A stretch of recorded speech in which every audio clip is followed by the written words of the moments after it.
Brown VAT flying fox. दोस्तों, आज जानेंगे चमगादड़ों के बारे में और जानेंगे इनके बारे में फैले कुछ भ्रम के बारे में, जैसे कि चमगादड़ उल्टे ही क्यों लटकते हैं और चमगादड़ों को रात में दिखता है या नहीं, यह कि ये किस तरह से आवाज़ निकाल के अपने शिकार करते हैं और अन्य बातें भी। तो बने रहिए हमारे साथ। दोस्तों, आज जिन चमगादड़ों के बारे में हम बात करेंगे वह पूरे विश्व में सबसे बड़ी प्रजाति है चमगादड़ों की, जो कि भारत में पाई जाती है और जिसको हम लोग फ्लाइंग फॉक्स या ब्राउन बैट कहते हैं। तो आइए जानते हैं सबसे पहले कि चमगादड़ों को दिखता है या नहीं दिखता है। इस भ्रम को दूर करें। दरअसल चमगादड़ों को दिखता है। कुछ ही इनकी प्रजाति हैं जो साफ नहीं देख सकती। दिन में तो यह पेड़ों पर रहते हैं और अपनी आँखों का ही उपयोग करते हैं देखने के लिए, लेकिन रात में जब अंधेरा हो जाता है उस समय यह अपनी आँखों और अपने मुंह और नाक के द्वारा निकाली गई ध्वनि तरंगों का उपयोग करते हैं, जिसको कि इको कहते हैं। इसमें दरअसल जो ये ध्वनि तरंगें निकालते हैं वह सामने के ऑब्जेक्ट पर पड़ती हैं और वापस लौटती हैं। यह प्रक्रिया इतनी तेज़ होती है कि उससे उन्हें सामने वाले ऑब्जेक्ट की स्थिति, आकार और दूरी का बिल्कुल सही पता चल जाता है, जिससे एकदम बिल्कुल सटीक तरीके से यह अपने लक्ष्य पर जाकर अटैक करते हैं और शिकार को पकड़ लेते हैं। यह प्रक्रिया ठीक उसी तरह है जैसे कि पानी में डॉल्फिन सोनार का यूज़ करती हैं। तो यह बात स्पष्ट हो गई है कि चमगादड़ों को दिखता है।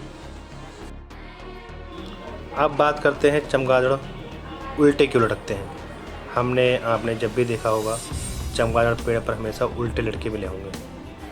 तो ऐसा क्यों? चमगादड़ उल्टा ही क्यों लटकते हैं? वो और पक्षियों की तरह सीधे क्यों नहीं बैठते? दरअसल इसके पीछे इनके शरीर की बनावट का कारण है।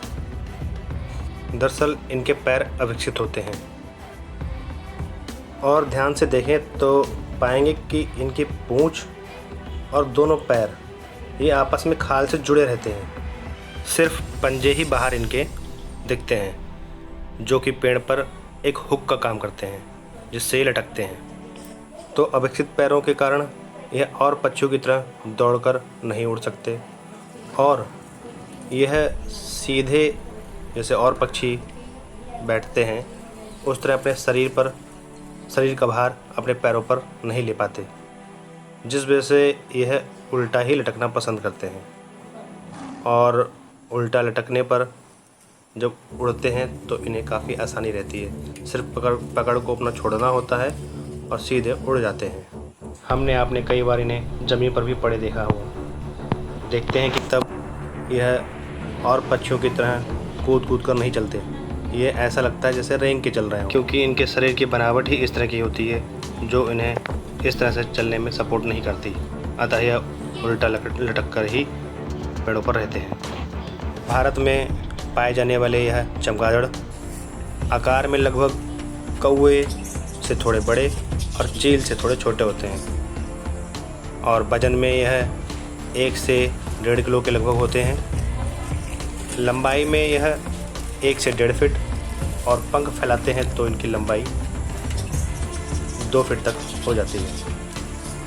यह पूरे विश्व में पाई जाने वाली सबसे बड़ी प्रजाति है, जो कि भारत में पाई जाती है। पूरे विश्व में चमगादड़ों की लगभग 1300 से 1400 प्रजातियां हैं। अब बात करते हैं कि चमगादड़ों से डरना चाहिए या नहीं डरना चाहिए, क्योंकि बचपन में हमने बहुत सी भ्रामक कथाएं सुनी होती हैं कि चमगादड़ खून पी जाते हैं या ऐसा या वैसा। तो जानते हैं इनके बारे में। दरअसल चमगादड़ों को फ्रूट बैट भी कहते हैं, क्योंकि अधिकतर चमगादड़ जो हैं वह पके हुए फलों को खाना पसंद करते हैं और कीट पतंगों को भी खाते हैं और फसलों में जो कीड़े लग जाते हैं उनको भी खाते हैं। दरअसल इंडोनेशिया, ऑस्ट्रेलिया और अन्य देशों में जहाँ यह बहुत पाए जाते हैं, वहाँ शोध में पाया गया कि जिन क्षेत्रों में चमगादड़ ज़्यादा पाए जाते थे उन क्षेत्रों में वहाँ के किसानों को अपनी फसलों पे पेस्टिसाइड का उपयोग बहुत कम करना पड़ता था। क्यों? क्योंकि यह चमगादड़ रात में फसलों को नुकसान पहुंचाने वाले कीट पतंगों को खा जाते थे और यह देखा गया, सर्वे में पाया गया कि उस वजह से बहुत कम पेस्टिसाइड का उपयोग करना पड़ा। और जानकर हैरानी होगी कि बचत कई मिलियन डॉलर थी और साथ ही फसलों की जो गुणवत्ता थी वो भी बनी हुई थी। अतः यह चमगादड़ किसान मित्र हैं, इनसे डरने की ज़रूरत नहीं। हाँ, कोरोना काल में ये बहुत चर्चा का विषय रहे और कई जगह इनको मारा भी गया, क्योंकि ऐसा संदेह रहा लोगों को कि कोविड का जो वायरस था वो इन्हीं के माध्यम से फैला। जो कोविड सॉर्स कोविड-2 था वो इन्हीं के द्वारा फैलाया गया, जबकि ऐसा नहीं था, क्योंकि इनमें जो पाया जाने वाला सोर्स वायरस और कोविड वायरस में सिमिलरिटियाँ थीं, ना कि वो इसका माध्यम था।